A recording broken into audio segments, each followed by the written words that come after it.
좋습니다. 오늘 이렇게 맛있는 식사하고 또 오후에 들어보기 힘든 귀한 특강 또 이렇게 들을 수 있게 된 거, 저 강원도 화천에서 농사지으며 책 펴내며 그 귀한 키아처 거기에 원장으로 수고하시는 우리 김재현 목사님, 제가 괌에서 25년 전에 만났는데 25년 만에 다시 만난 거예요. 예, 아주 참 뜻깊은 만남입니다. 예, 저희 후배이지만은 그래도 우리 귀한 우리 김재현 목사님 이렇게 초청하게 되어서 또 굉장히 바쁘고 잘 안 나가는데 이렇게 여기까지 오게 되었습니다. 우리 김재현 목사님, 우리 한번 모시겠습니다. 따뜻하게 박수 부탁드립니다.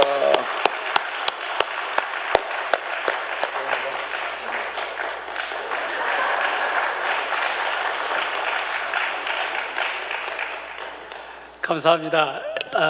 무슨 브라더 로맨스도 아니고 저를 이렇게 안아주시는 분은 딱 한 분이셨는데 오늘 두 분으로 늘었던 것 같아요. 제가 오랫동안 있었던 분당중앙교회, 여러분들 종교개혁 주간에는 두레가 배출한 가장 위대한 학자인 김혜곤 교수가 오시죠. 저는 안 불러줘서 저를 가장 사랑했던 분당중앙교회 종교개혁 기념주간 제가 내려가도록 돼 있습니다. 최종천 목사님이 저를 이렇게 안아주십니다, 강단에서.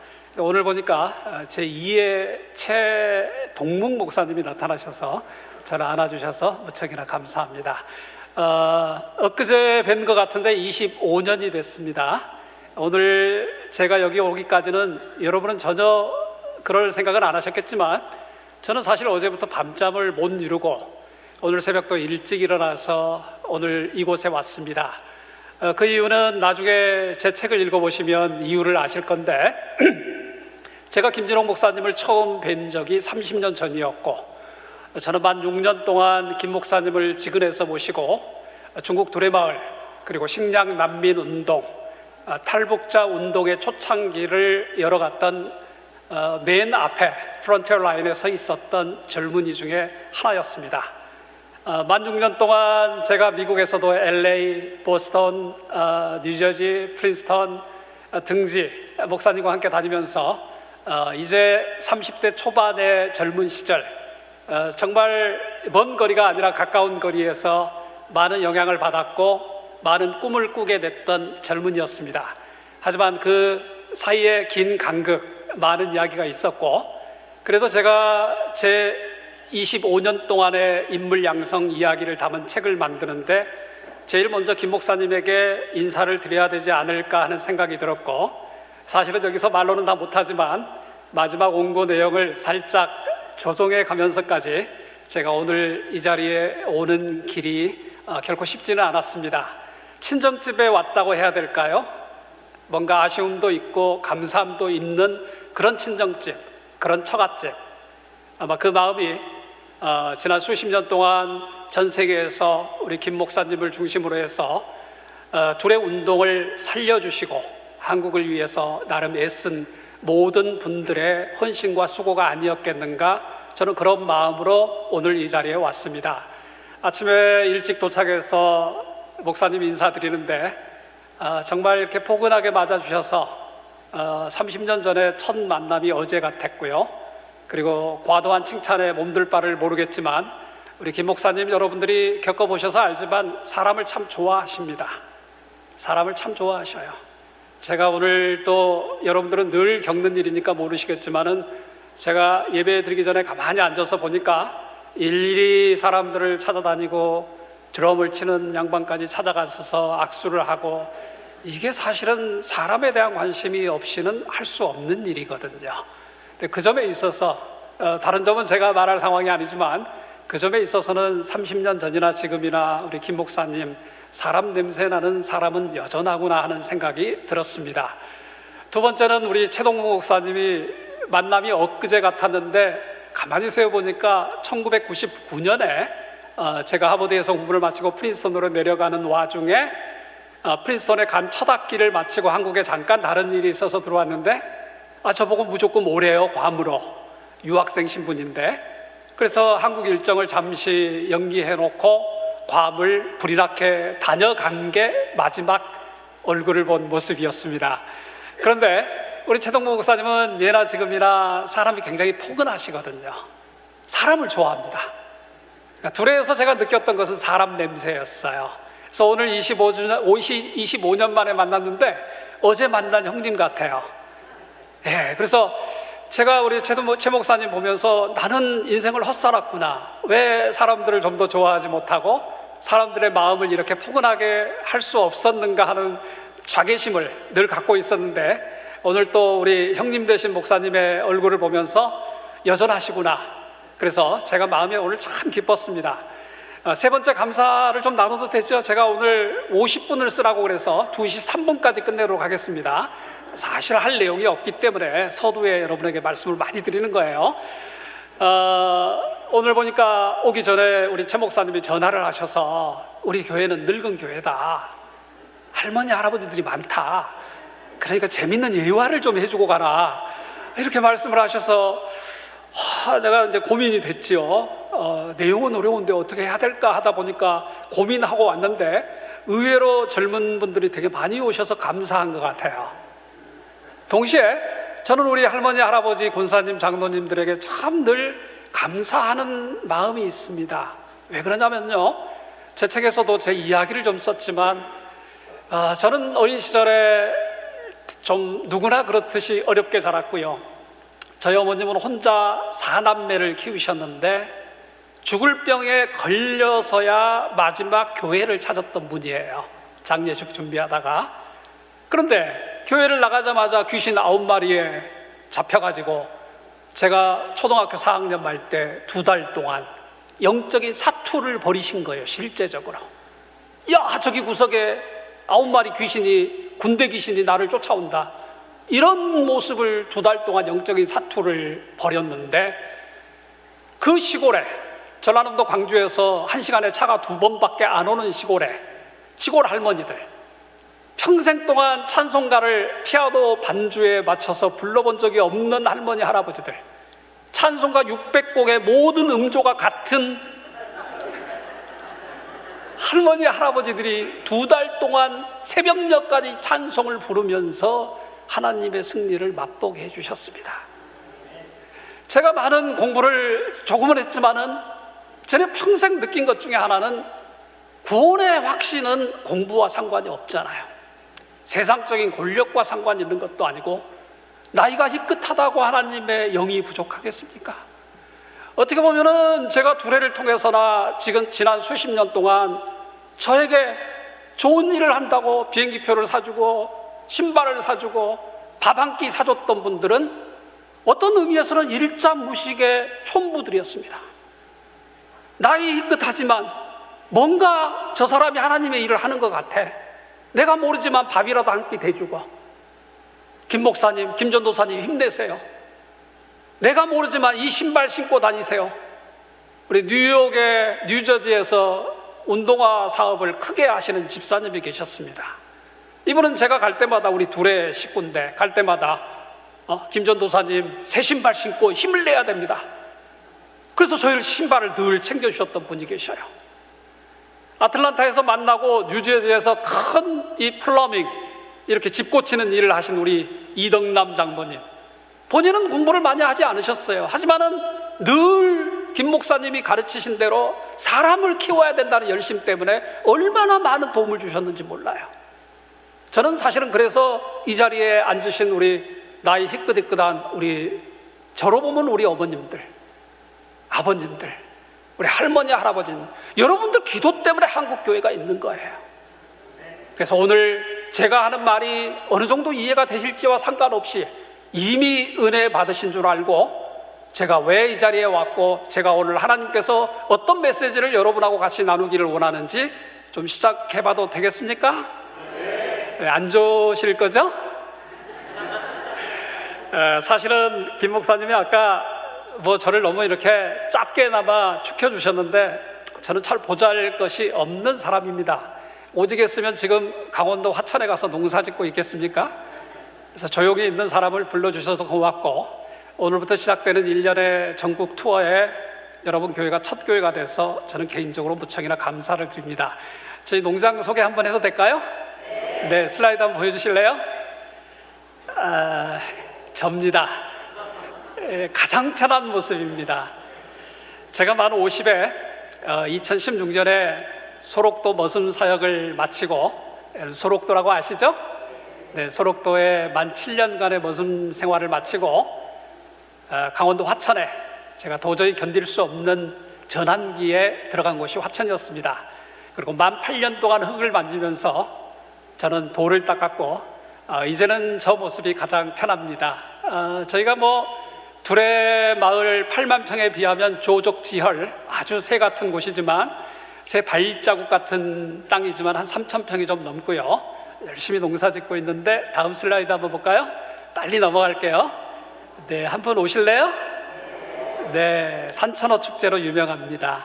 제가 워낙 눈을 좋아해서 전 세계 눈이 많은 곳은 다 다녀봤는데, 저는 1월 한 달 동안은 집을 거의 나가지 않습니다. 눈을 보면서 차를 마시면서 책을 쓰거나 아니면 사람들을 위해서 기도하거나 그런 생활을 갖고 있거든요. 넘어갈까요? 봄이에요. 네, 그냥 집에서 나오기 힘들어요. 그냥 살짝 보여드리는 슬라이드는 제 서재고요, 연구실이고요. 저기서 저는 줌을 통해서 전 세계 학생들과 성도들과 같이 교류를 하고 있습니다. 저는 사실 이런 수트, 이런 양복이 되게 거추장스러운 사람인데, 화천에 오셔서 저의 딴 모습을 보실 때 전혀 놀라지 않기를 바랍니다. 그 다음 넘어가 보죠. 지난 3월에 세계적인 사진작가가 오셔서, 저희 집은 제가 밖을 안 나가니까 많이 오시거든요. 목회자도 그렇고 전문가들이 오셔서 드론을 가지고 오셔서 저희 농장 전체, 앞밭을 뺀 농장 전체입니다. 저기 끝까지 드론을 한번 찍어주셨어요. 그 다음에 넘어갈까요? 저렇게 삽니다. 가끔 서울 종로에 와서 전국에서 모인 청소년들 역사 교육도 시키고요, 강의도 하고요. 제가 직접 무농약 고추 농사도 짓고요, 청개, 닭도 키우고요, 사과나무도 키우고, 농부입니다. 농부고, 매일 2시간 정도는 제가 직접 당 모이주고 댕댕이 모이주고 저만의 하나님의 만남의 시간을 갖고요. 제가 유일하게 좋아하는 활쏘기 하루에 30개에서 50개씩 쏘고 있는데요. 20m니까 여인들이 오면은 제가 10m로 줄여드릴 수 있습니다. 그래서 오셔서 활도 쏘시고, 그냥 이렇게 푹 쉬시거나 세상을 잠시 잊어버려도 절대 세상은 멈추거나 파괴되지 않더라고요. 그래서 가끔 여러분들이 내면을 바라보고 싶을 때 그저 훌쩍 떠나서 언제든지 저희 농장에 오시면 제가 커피 한 잔은 대접해 드립니다. 농장 커피라서 무슨 이렇게 달달이 드리는 거 아니에요. 스타벅스급에 해당되는 커피를 드리니까 한번 오시기 바랍니다. 슬라이드 넘어가 볼까요? 저는 2003년에 프린스턴 신학대학에서 서양 중세사로 전공을 박사학위를 받았습니다. 그 이야기는 나중에 잠깐 하겠지만, 그리고 나서 지난 20년 동안 했던 작업이 제가 전공을 했던 서양 유럽의 중세 역사, 우리나라로 말하면 삼국시대, 통일 신라시대 역사에 해당되는 서양 유럽의 역사를 공부를 했는데, 기독교, 제가 지난 20년 동안 했던 것은 우리 한국 기독교, 이렇게 우리 어머니 아버지들이 수고했는데 이 가치를 모르더라고요, 사람들이. 신학자들도 서양 것만 알고. 그래서 우리의 가치를 찾는 일에 저의 모든 걸 바쳤고, 그래서 어려운 말로 한국 기독교의 지편전을 만들고 대동여지도를 만들자라는 신념으로 100년 전에 길선주 목사님, 손양원 목사님이 남긴 친필원고를 정리해서 한글, 영어 원본으로 정리하고 이거를 세계와 나누는 작업을 20년 동안 해왔습니다. 책이 한 200권 넘게 제가 직접 연구를 했고 출간을 했고요. 이런 작업이 첫 번째 작업이었습니다. 두 번째 작업은요, 현장의 중요성이었어요. 한 장 넘어가 볼까요? 현장. 왜 사람들이 안 바뀌죠? 왜 한국 기독교에 이렇게 많은 크리스찬들이 열정적으로 일을 하는데 왜 기독교는 이렇게까지 사회에 영향력을 미칠 동 말동 하는 거죠? 땅으로 내려가지 않잖아요, 현장으로. 제가 좋아하는 이연필 선생님은 등이 따시면 영성이 죽는다라고 말씀을 하셨어요.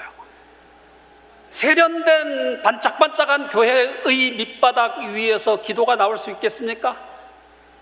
제가 한 말이 아니에요. 현장을 들어가지 않는 사람들, 소록도는 큰 죄를 범하고 잠깐 들어가서 쇼업을 하는 곳은 아니잖아요. 그들의 눈물 속에, 제가 7년 동안 소록도 사역을 했지만 제가 하버드 대학 출신인지 아무도 몰라요. 제가 서울대학 출신인지도 모르고요. 하지만 제가 그들을 도우러 갔지만은 제가 그들을 도운 게 아니라 그 현장이 한 젊은이를 바꾼 거거든요, 사실은. 손양호 목사님, 장기려 박사님, 이연필, 이세종, 아마도 김진홍 목사님이 읊으셨을 수 있는 수많은 한국의 영적 지도자들이 평생을 바쳐서 내려갔던 그 현장, 저는 그 가치를 좀 찾고 싶었어요. 역사학자로서, 신앙인으로서, 목회자로서. 소록도 이야기는 조금 있다. 그게 제 지난 20년 동안의 또 한 가닥이었습니다. 세 번째 가닥은 사람을 키우는 일이었습니다. 사람. 어쩌다 보니까 지난 30년 동안 한국을 대표하는 기독교 인재 양성기관을 제가 다 기획하거나 설립하거나 지금도 작업을 하고 있었어요. 한 장 넘어갈까요? 슬라이드 금방 끝내고 제가 보여드릴게요. 저기가 소록도예요. 소록도 기도굴이에요. 소록도 가보신 분들도 저기까지는 못 내려가셨을 거예요. 아마 안내를 해주지 않으면 갈 수 없는 곳이거든요. 저 바위 앞에 앉아서 전 세계에서 온 많은 청년들과 함께 인생은 무엇일까, 신앙은 무엇일까를 논하던 공간이었습니다. 이제 슬라이드 남았나요? 조금, 인재양성.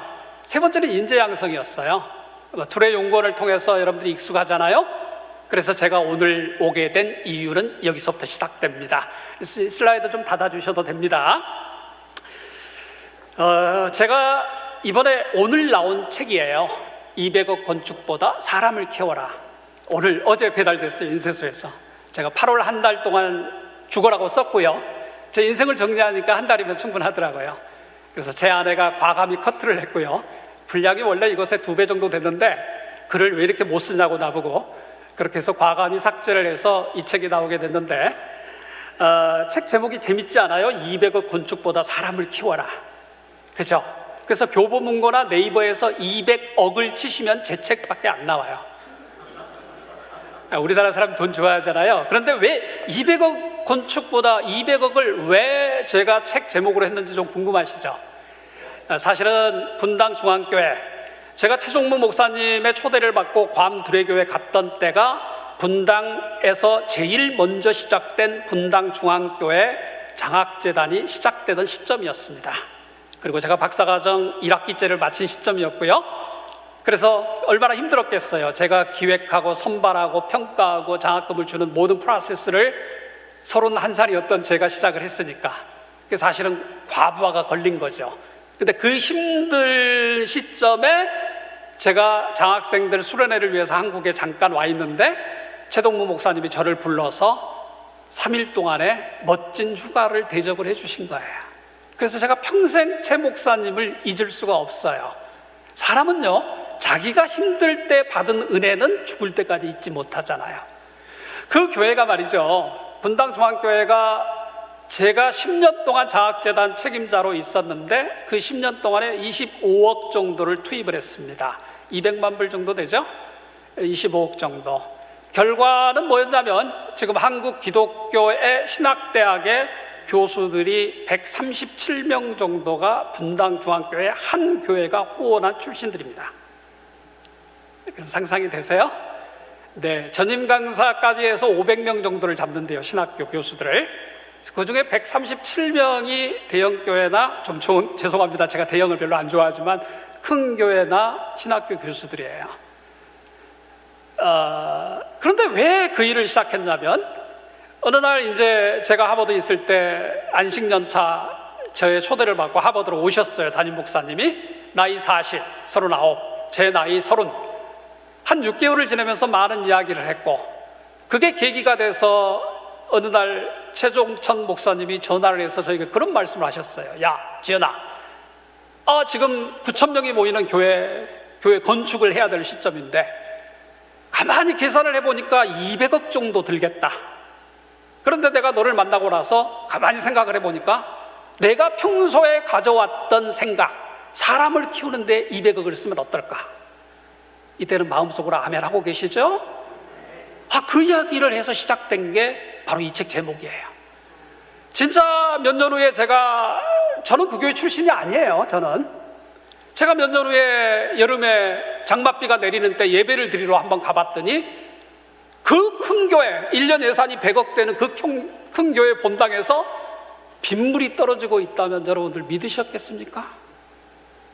그렇게 시작된 장학재단이 분당중앙교회 인재양성원이었습니다. 200억이라는 책 제목을 정한 두 번째 이유는 말이죠, 지금 한국 교회는 대전환기에 이렇게 처해 있지 않나요? 저는 일선 목사는 아니지만은 워낙 많은 교회를 다니다 보니까 지난 2월 달에는 제가 평소에 교리를 하던 부산 세계로교회 손현보 목사님이라고 고신측입니다. 50명도 안 되는 어촌 공장지대, 어촌이다 지금도 공장지대인데 일주일에 수천 명씩 모여가지고 예배드리는 참 기가 막힌 교회인데 저하고 이제 형님하고 하는 관계예요. 2월 달에 갑자기 전화를 해서 김 목사님 보고 싶어요 해서, 보고 싶다는데 내려가야지 뭐. 왜 여성들은 아니고 남성들이 저를 보고 싶어하는 분들이 많아요.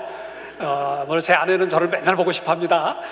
그래서 갔는데 이 양반이 전도에 미쳐가지고 달려온 교회거든요. 전도 못하면 장로도 안 시켜줘요. 장로도 전도순이에요. 이 양반 책이 20만 권이 나간 한글 책을 제가 영어로 중국어로 다 번역해서 도와드렸는데, 제가 놀랐던 것은 이 양반이 복음에 대한 전파보다는 이제는 다음 세대 양육에 전념을 기하면서 저를 이제 초대를 해서 여러 가지 설교도 하고 협의를 하고 올라왔는데, 제가 그런 생각을 했어요. 이 넓은 예배당을 어떻게 유지하실래요, 앞으로? 우리 어머님, 아버님, 할머니, 할아버지 세대 끝나면 어떻게 하실래요? 다음 세대 어떻게 하겠습니까? 그런데 인물은 사람을 키우는 일은, 사과 농사는 3년만 지나면 열매를 맺어요. 저희 농장에 한 100주 정도 심었거든요. 올해 좀 먹었어요. 사람 농사는 3년으로 되지를 않아요. 혼자 천재적인 인물이 나와도 그 천재적인 인물이 아인슈타인이 놀기 위해서 얼마나 널찍한 견고한 그라운드가 필요합니까? 미국은 그걸 하거든요.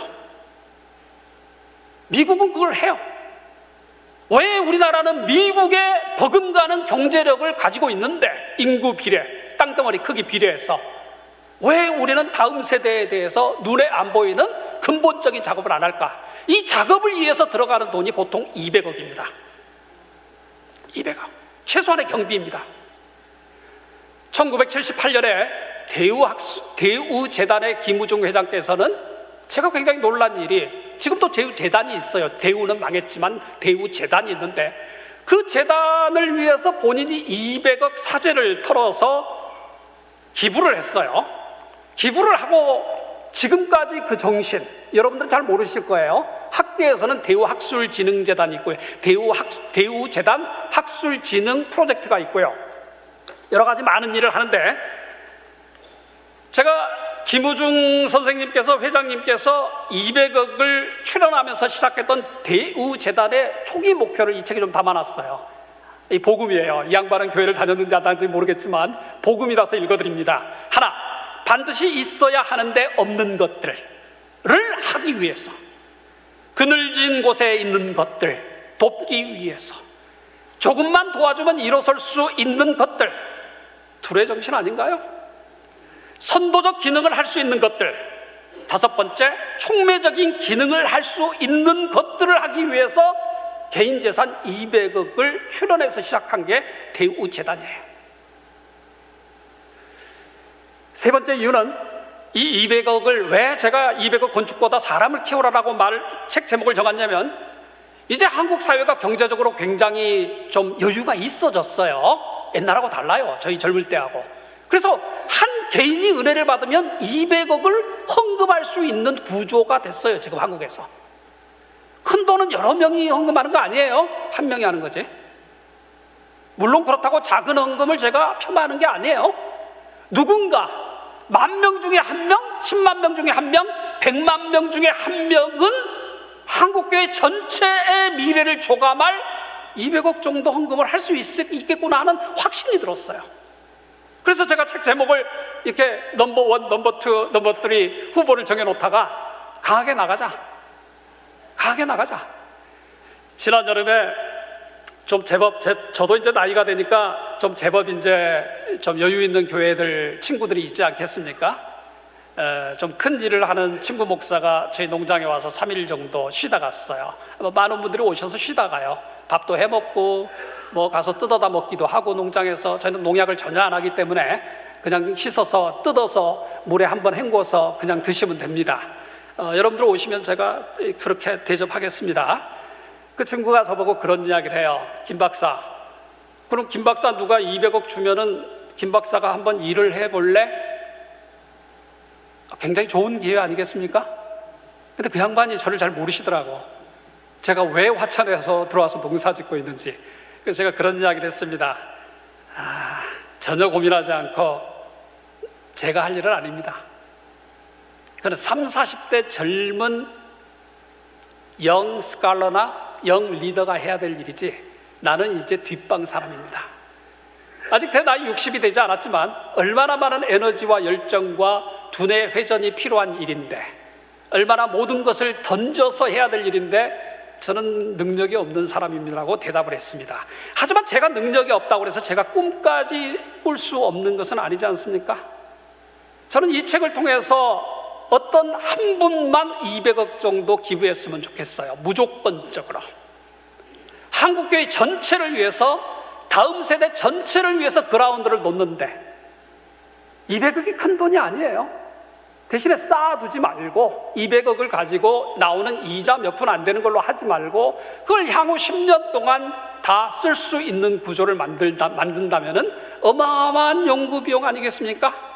그걸 가지고 한국의 5만 개가 넘는 교회 전체가 사용할 수 있는 근본적인 작업을 하자는 취지로 사실은 이 책을 썼어요.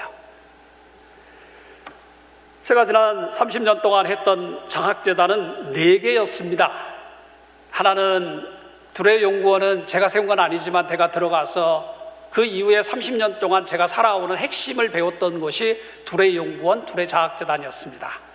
그래서 어찌 보면 평생 김진호 목사님이나 두레공동체나 지금까지 수고하고 있는 우리 최 목사님을 비롯해서 여러분들의 헌신과 도움을 저는 잊을 수가 없어요. 두 번째는 두레운동을 하다가 제가 하버드 대학으로 유학 가기 전에 중국 조선족을 도와야 되겠다는 일에 미쳐서 세웠던 장학재단이, 이건 제가 세운 겁니다. 한중장학재단.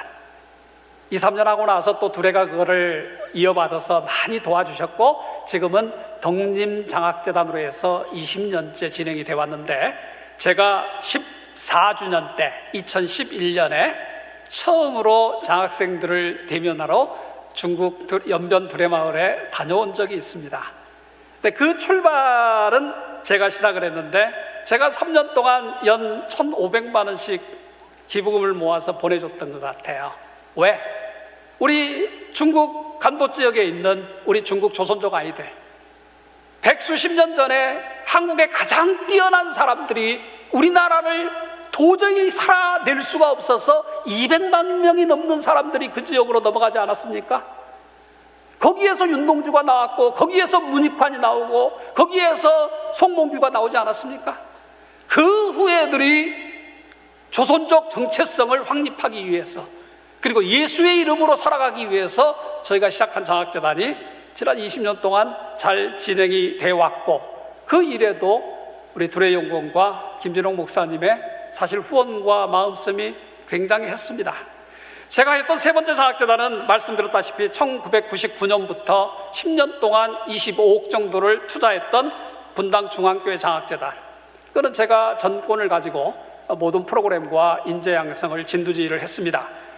네 번째는 제가 소록도 사역을 거의 마무리하는 시점에 전 서울대 총장이었고 국무총리를 역임했던 정운찬 총장님과 함께 했던 스코필드 장학재단, 그게 현재까지 진행이 되고 있습니다. 스코필드 장학재단은 사실은 여러분들 프랭크 윌리엄 스코필드 박사님을 좀 아실 거예요. 그분은 이렇게 설명하는 게 제일 쉬워요. 1919년 3.1 만세운동 때 제암리 학살 사건은 다 아시잖아요. 여러 기독교인들과 천도교인들, 주민들을 모아놓고 교회에서 불지르고 총살시켰던 사건이죠.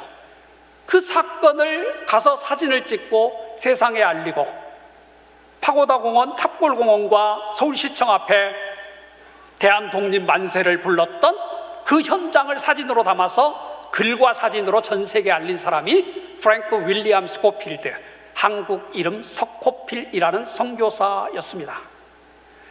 나중에 기회 되시면 여러분들이 MBC, 유튜브에서 MBC나 SBS에 제 영상들, 뉴스 기사들 많이 나가 있으니까 서코필, 김재현 치시면 또 서코필이 누구인지도 여러분들이 좀 파악할 수 있으니까 나중에 한번 보시기 바랍니다. 중요한 거는 뭐냐면 그 스코필드 박사님이 세계적인 수의학자가 돼요. 그리고 나중에 1958년에 친구 이승만 대통령의 초대를 받고 한국에 들어오시는데 나는 이제 더 이상 캐나다 안 가겠다, 나는 한국인으로 죽겠다 이러면서 서울대 수의과 대학을 시작하셨던 분이고, 나이 69세에 중고등학교 아이들을 데려다가 성경 공부를 시키고 장학금을 주고 했던 양반이 서코필이었습니다.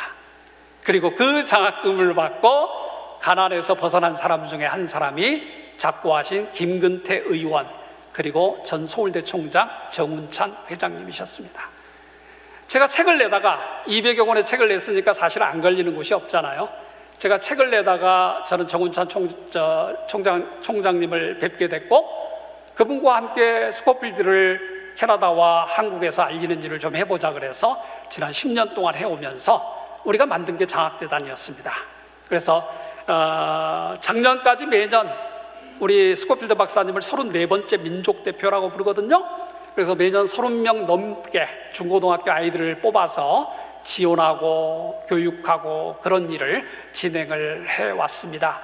여러분들 그 스코필드 박사님 하나만 더 이야기했으면 좋겠어요. 잘 모르시니까 여러분들이 레벨이 어느 정도일까 이렇게 생각하시면 됩니다.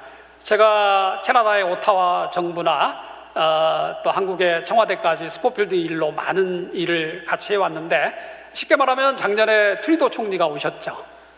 방한을 했어요. 캐나다 총리가. 제일 먼저 시작하는 일정이 제가 모시고 현충원 국립묘지 가서 여기 동작동에 스코필드 박사님께 참배를 드리는 일로 시작합니다. 그러면 캐나다 정부에서 스코필드 박사님의 위상을 가늠할 수 있겠죠? 그 정도입니다. 우리 민족에게도 마찬가지예요.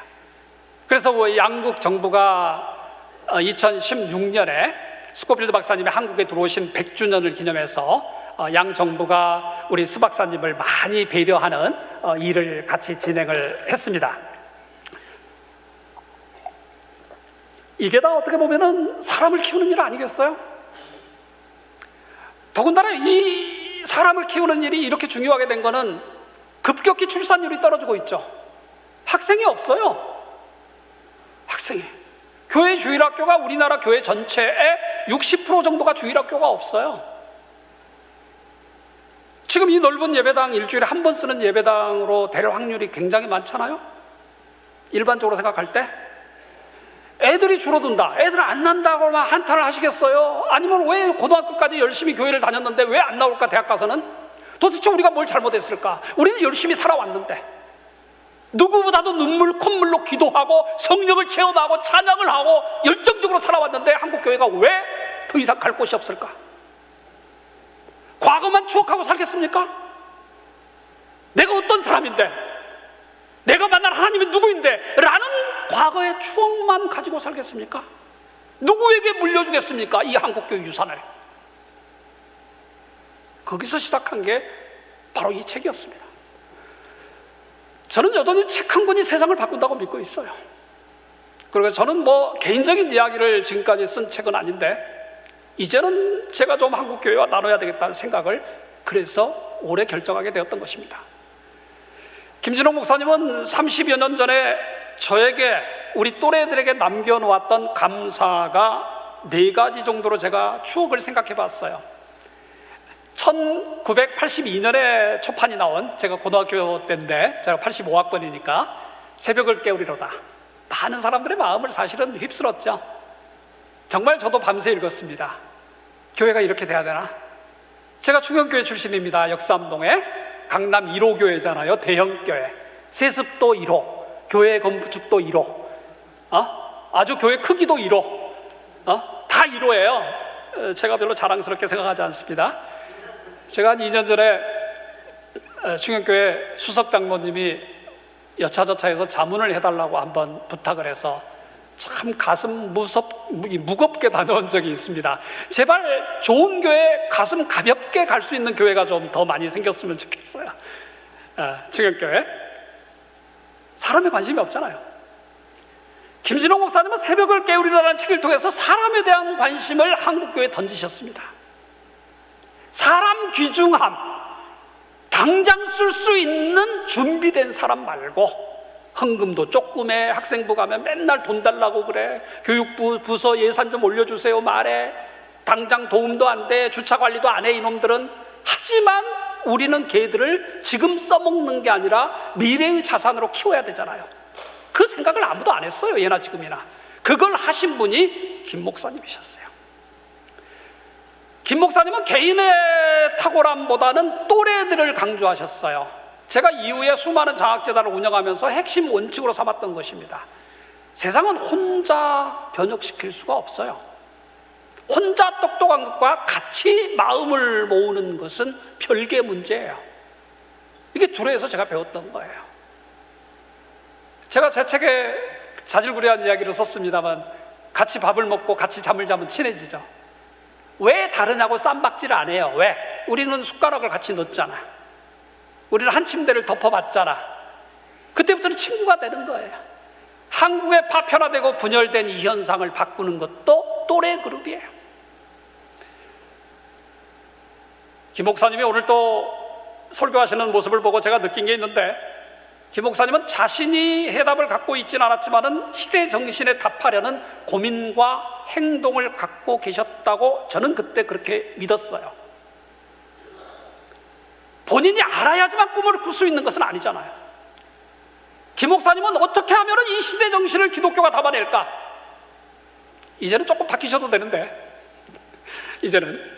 하지만 당시에 정말 시의적절한, 영어로 타임리하다고 그러죠. 타임리.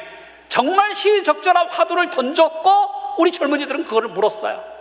그래서 우리는 내 담임 목사도 아니지만은 유학 가기 일주일 전까지 만주벌판을 달리면서 두만강을 오가면서 북한 관련해서 프로젝트를 진행하고 수천만 원씩 펀드레이징을 하고 왜 우리가 북한 동포를 도와야 되는지, 왜 한국교회 변혁이 필요한지를 우리는 몸을 던질 수 있었던 것입니다.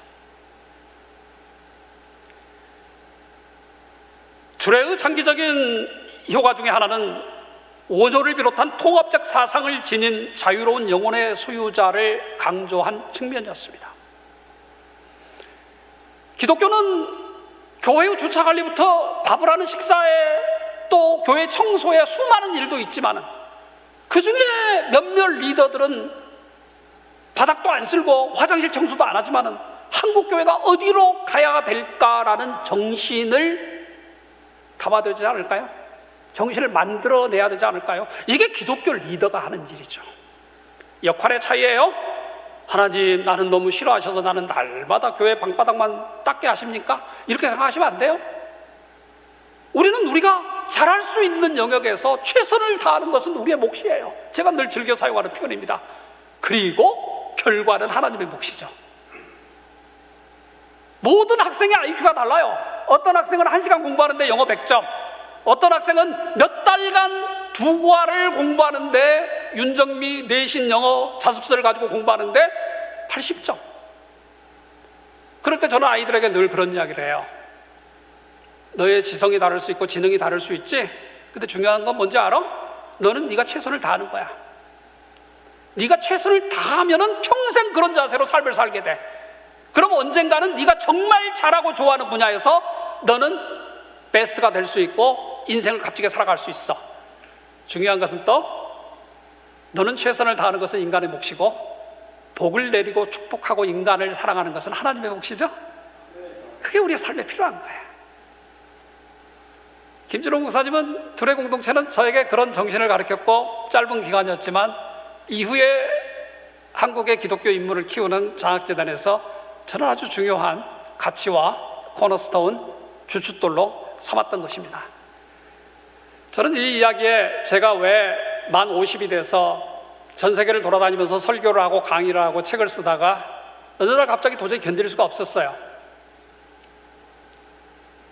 40대 7년을 제가 소록도에서 오가면서 보냈거든요. 여기 노원구에서 소록도까지 왕복 1000km입니다. 그것도 당시에 돈이 없어서 국민 승용차 마티스라고 혹시 아시는 분이 있으세요? 네, 마티스가 시속 160까지 나온다는 사실도 아세요? 그리고 나서 소록도 7년을 마치는 시점에 저는 탈진을 해서 제가 농장에 들어오게 됐던 거고요. 난 8년 동안 흙을 만지면서 자연과 함께 거의 회복이 됐습니다. 그래서 이제는 날마다 책을 쓰고 강의를 하고 설교를 하고 다시 30, 40대 젊은이처럼 돌아왔습니다. 이 책에는 제가 후반부에서는 두 파트를 나눴어요. 한국교회, 제가 똑같은 말을 계속 할 수는 없으니까 제 3장은 청소년들에게 드리는 말씀입니다. 사실 제가 여러분보다는 여기 있는 초, 중, 고 대학생들 상대로 제가 강의를 할 때 훨씬 잘합니다.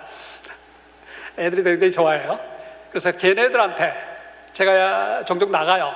제가 나가면 이제 예를 들어서 오전 예배는 주일학교 전체 제가 통합 설교를 하고요. 초등부터 대학생까지. 오후 예배는 장년들 설교를 하고 이렇게 하루 부흥회를 제가 많이 합니다. 교회 서로 바쁘니까. 그런 구도는 괜찮은 것 같아요. 그래서 1년에 몇 번씩은 제가 서울에 모아서 사전에 줌 강의를 하고 서울에 모아서 제가 직접 현장 역사 투어를 합니다. 그러면서 왜 우리의 선배들은 그렇게 살았지? 우리는 어떻게 살아야 될까? 그렇게 해서 제가 아이들을 만나고 있기 때문에 제 3장에서는 아이들에게 주는 권면을 담았습니다. 제 경험을 담아서. 그리고 4장에서는 인물을 키우는 데는 어른들의 협조가 필수적이잖아요. 그래서 어른들이 어떻게 해야 될 것인가? 저는 이 이야기들 중에서 두 가지만, 하나씩만 이야기를 하고 마무리를 해도 되겠습니까? 제가 시간을 10분 안에 잘 끝내겠습니다. 청소년들에게 주는 조언이 이런 거예요. 공부 좀 해라. 한번 극한까지 몰아붙여봐. 우리 기독교에서 주일학교는 일반적으로 교회 다니는 애들은 몰아붙이지 않죠. 그렇다고 제가 스파르타 교육식을 강조하는 것은 아니에요. 하지만 중고등학교 시절에 한 번 정도는 내 극한까지 한번 몰아붙여봐. 그게 인생에 남는 거야. 저도 마찬가지였고, 제가 하버드에서 느꼈던 그런 경험담도 썼지만은 제가 꼭 나누고 싶은 이야기는 인생의 11조를 계획해보라는 거예요. 요즘 대학 가는데 굉장히 우리 시대하고 달라요. 전문 상담원들이 많아요. 진로 지도를 해주는 분들이. 그때 인생을 계획할 때 서울대가 인생의 목표인 사람은 얼마나 비천해요. 맞죠?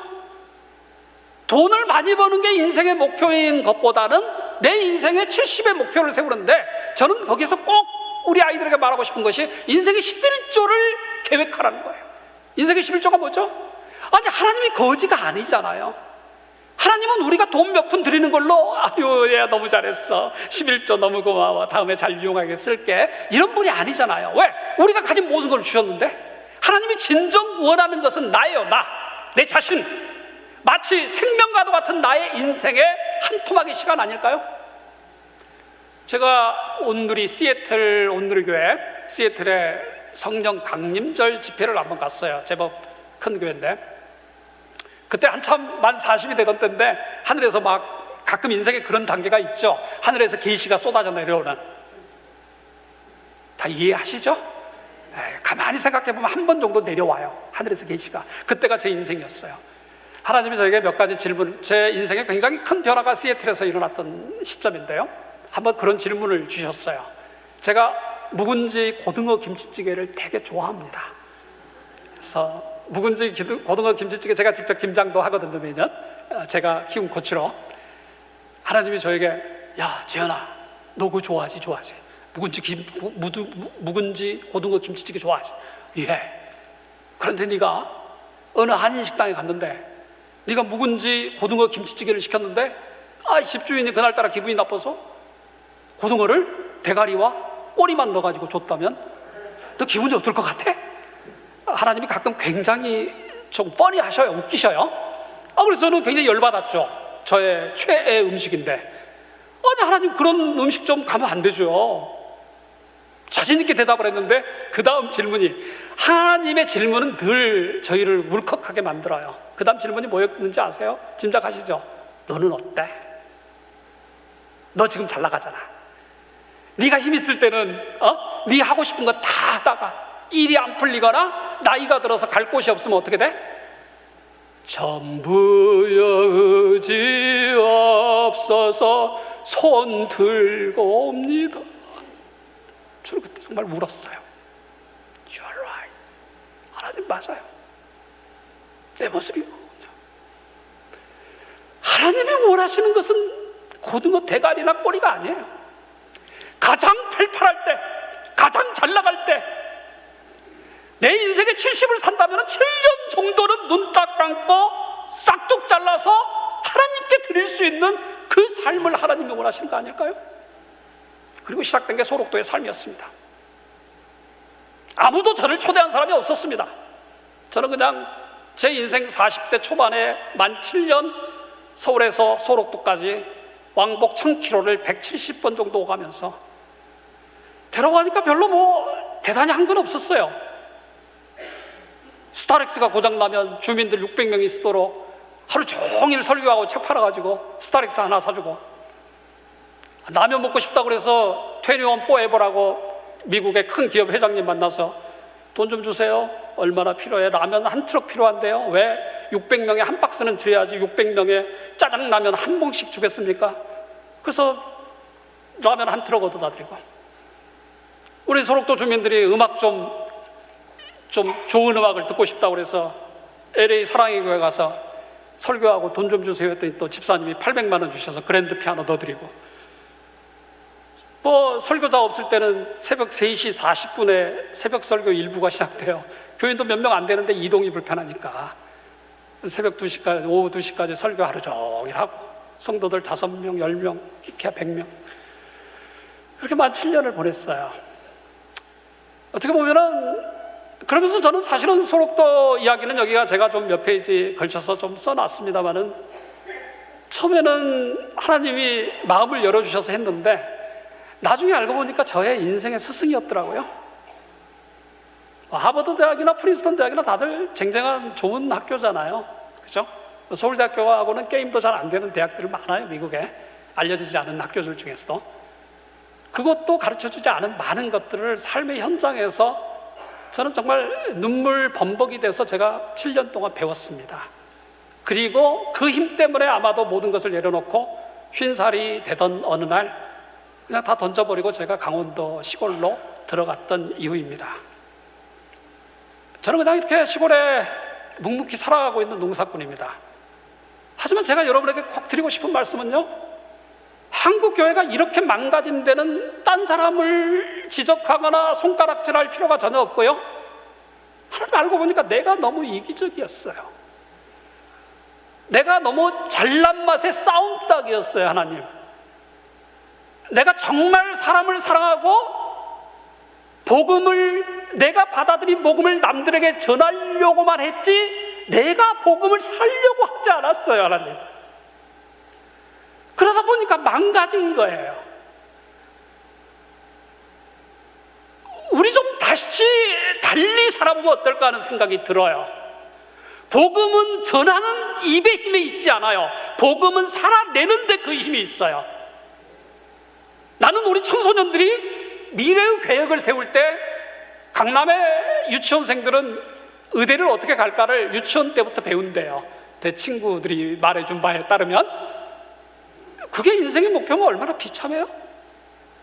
젊은 시절 우리 아이들에게 네가 어떻게 살든지 간에 나는 잘 모르겠는데 어느 목사님이 그러시더라. 하나님이 진짜 좋아하는 11조 제1회 베스트 11조는 뭔지 아니? 네 삶의 11조야. 네가 하나님한테 11조를 인생의 어느 단계에 바친다면은 자자손손 하나님의 축복이 끊이지 않다는 걸 나는 학교를 다녀본 적도 없지만 나는 확신해 라고 우리 자녀들에게 알려주시면 어떨까요? 우리 자녀들은 그냥 아멘 할 것 같은데요, 나 그렇게 살아볼게요. 지금 당장 고등학교 3년 동안에 3개월을 빼지는 못하지만 인생의 어느 시점에, 내가 가장 잘 나가던 시점에 하나님을 향해서, 나보다 못한 사람들 향해서, 이 시대의 아픈 사람들 향해서 내 인생 한번 10분의 1을 드려볼게요.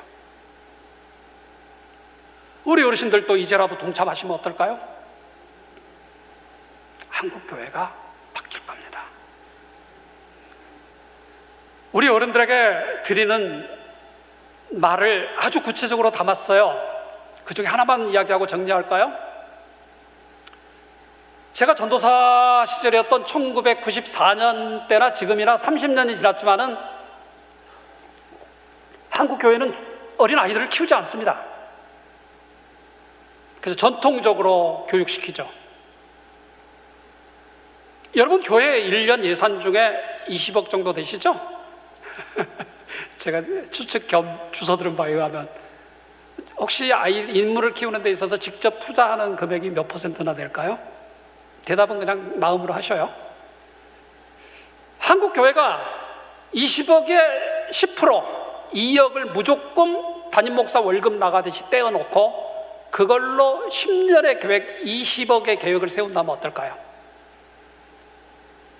연 30억 정도 되는 중대형 교회에는 말이죠, 1년에 연간 1억에서 2억 사이의 장학금이 그냥 나갑니다. 어디론가 나갑니다. 이건 다 짐작하시죠? 그걸 모아가지고 기획적으로 5년, 10년 단위의 계획을 좀 세우면 어떨까요? 왜 우리가 하고 있는 중소기업이나 작은 식당이나, 저도 하도 벌어먹고 살 게 없어서 저는 영어 학원을 하고 있습니다. 농사 짓다 보니까 뭐 농작물 팔아가지고는 살 수가 없어서 춘천시에 하버드 핵심 영어를 만들어서, 너무 이렇게 비참하게 보지 마세요. 저 너무 행복해요. 일주일에 2일만 나가거든요. 2일만 나가서 평범한 애들 1등급 만들어 놓고, 그럼 뭐 돈 주더라고요. 평생 제가 후원금만 받아서 살다 보니까 그냥 제가 번 돈이 너무 소중해요. 제가 그렇게 벌어서 호미를 하나 사놨는데 밭에 아무데나 던져놨는데 1년 후에도 그 자리에 있더라고요. 소록도에서는 수억을 헌금해서 전문 용어로 남들은 앵벌이라고 부릅니다. 해서 모아다 줬는데 7년 마치고 나니까 내 손에 들어오는 게 호미 한 자루도 없더라고요. 그랬더니 그냥 애들 가르치니까 차곡차곡 매달 교습비도 들어오고요, 그걸로 맛있는 것도 사 먹고요, 제 아내도 제가 맛있는 거 사주고요. 저는 지금 인생이 너무 행복합니다. 절대 저에게는 200억을 들고 오지 마세요. 우리 어르신들에게 꼭 하고 싶은 말은, 기획을 해서 계획적으로 사람을 좀 키우면 어때요? 1년에 2억이면 작은 돈이죠. 10년이면 어떨까요? 20억이죠. 분당 중앙교회가 10년 동안 25억을 투자했더니 대한민국 신학교 교수의 130명을 현직 교수를 만들어냈어요. 여러분 교회가 쓰고 있는 거를, 한국교회가 쓰고 있는 거를 조금 더 플랜해서, 계획해서 이펙티브하게, 효과적으로 쓴다면은 어마어마한 일이 벌어질 건데요. 또 좀 부족하세요? 1년에 한 번 정도 인재 양성주의를 만들면 어때요? 그때는 제가 올게요. 강사비 안 주시더라도. 그래서 제가 어떻게 운영할 것이고, 어떻게 아이들을 키울 것인가, 어떻게 기존 주일학교를 뒤집어 엎어서 업데이트 시킬 것인가.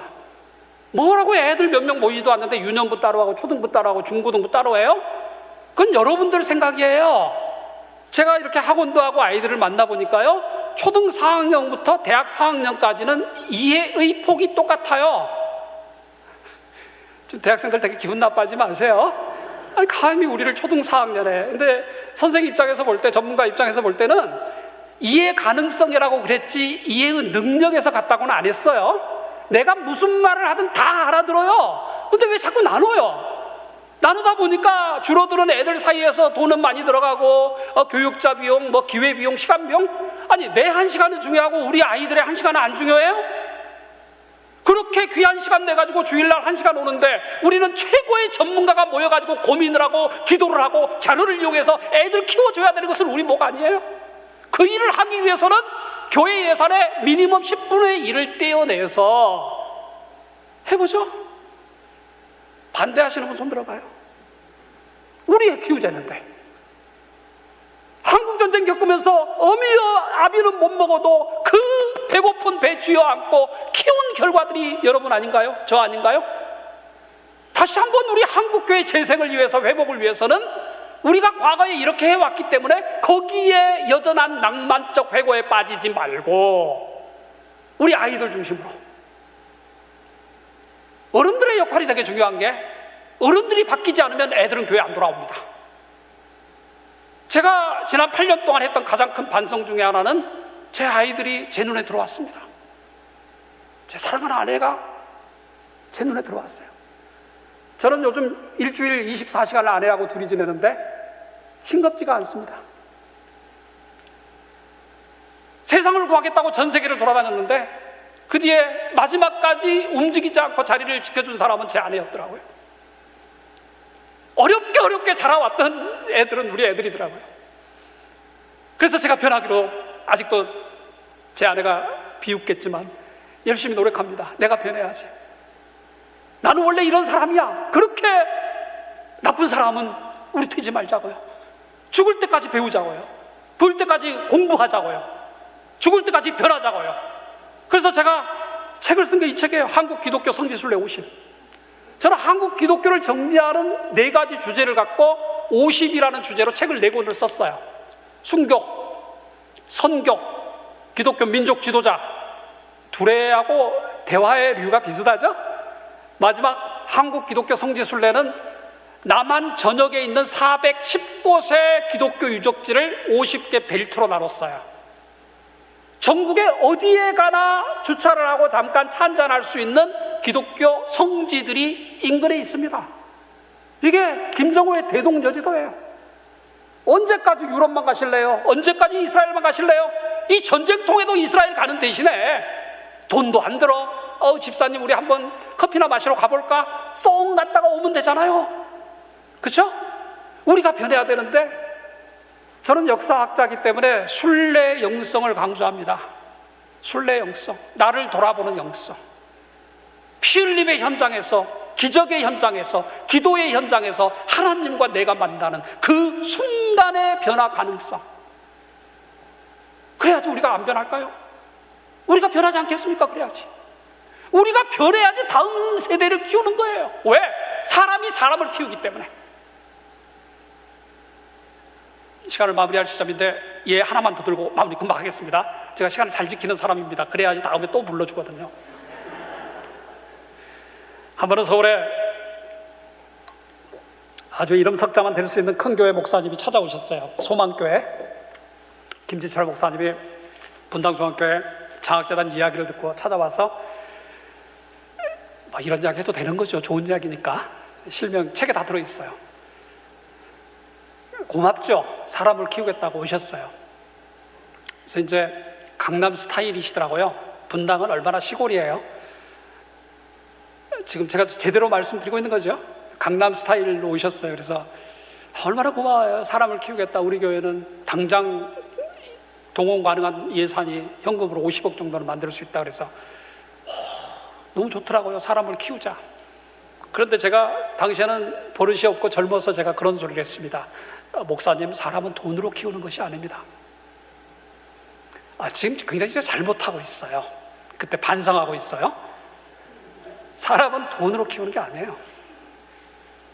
가끔 이제 대기업 회장님들이 이런 이제 미팅할 때가 있어요. 어마어마한 돈이죠.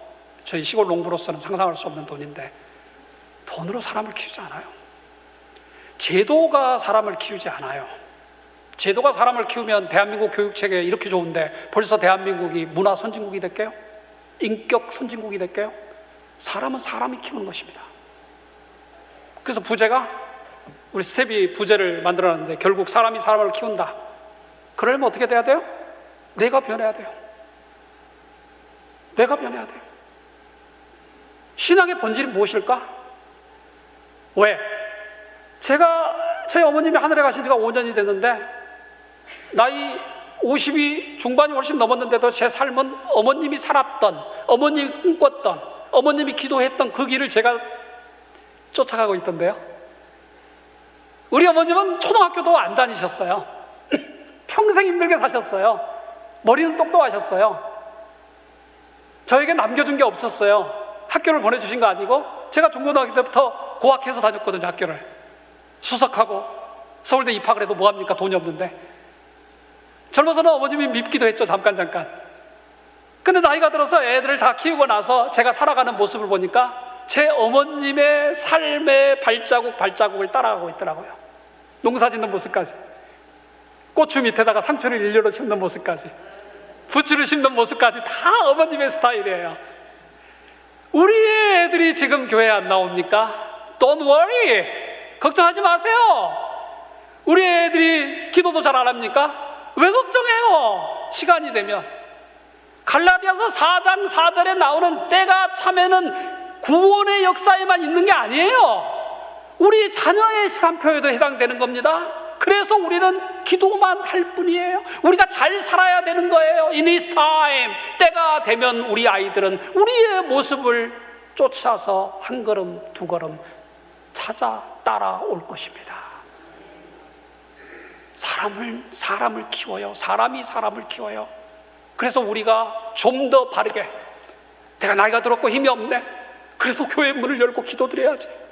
우리 목사님 말씀하신 대로 말씀 한 구절이라도 50분 설교 다 기억 못해도 돼요. 어느 순간 내 마음에 주신 도전 한 단어라도 붙들고 평생을 살아갈 때 그 힘이 자녀를 바꿀 것이며, 그 힘이 세상을 바꿀 것이며, 그 힘이 한국교회를 바꾸리라고 저는 믿습니다. 친정집 같고 처갓집 같은 두레교회입니다. 앞으로 서로 간에 제가 얼마나 또 몇 번이나 올지는 모르겠지만 지난 30년 동안 두레와 김진홍 목사님께 받았던 은혜는 오늘 꼭 한번 표현하고 싶었고요. 그리고 이 책에 나오는 첫 선물을 우리 두레교회 성도님들과 꼭 한번 나눠보고 싶었습니다. 저는 학자로서 책 한 권이 세상을 바꾼다는 생각을 하고, 여러분이 너무 경제적으로 힘들지 않다면 이 책은 꼭 구입해다 애들 방에 좀 던져줬으면 좋겠어요. 애들 방에. 제가 젊어서 김진홍 목사님 책을 파는데 얼마나 열심히 다녔겠습니까? 여러분 모르시죠? 질처 메고 샌디에고, 뉴욕, 유럽, 보스턴, 프린스턴. 김진홍 목사님이 있는 곳에 최동무 목사님이 있듯이 김진홍 목사님이 있는 곳에 책 파는 김재현이 있었습니다. 저는 두레가 지금까지 베풀어 주셨던 많은 은혜와 호의에 겨우 그래도 농사 지면서 하루 세 끼 먹고 사는 학자가 됐고요. 앞으로도 저뿐만 아니라 또 이곳을 참는 많은 젊은 지도자들에게 여러분들 꼭 쌈짓돈이라도 찔러주세요. 저는 주지 마세요. 그 힘이 두레에 대해서, 두레 교회가 생각하는 비전을 1시간 동안 설명하는 것보다도 그 마음을 움직입니다. 왜? 제가 그렇게 여러분의 은혜를 받고 살아왔었거든요. 그렇게 사실 수 있죠? 여러분들 마음 따뜻했으면 좋겠어요. 그리고 우리가 그렇게 헌신했는데 우리의 이 열정과 신앙이 다음 세대에 꼭 이어지게 되기를 주님의 이름으로 축복합니다. 하나님 감사합니다. 우리에게 참 좋은 지도자 김진홍 목사님, 최동무 목사님, 둘의 여러 리더들과 장로님들과 권사님들을 주셔서 정말 어디를 가야 될지 모르는 한국교회의 현실에서 우리가 붙들고 살아갈 수 있는 선배들과 리더들을 주셔서 감사합니다. 하지만 우리 성도님들의 한 분 한 분의 눈물과 땀이 없었으면 이게 가능했겠습니까? 하나님, 우리가 만나고 우리가 살아왔던 그 신앙과 열정이 우리 다음 세대에게도 제대로 더 풍성하게 전달될 수 있도록 하나님 은총을 부어 주시옵소서. 축복하며 예수님의 이름으로 기도하옵나이다.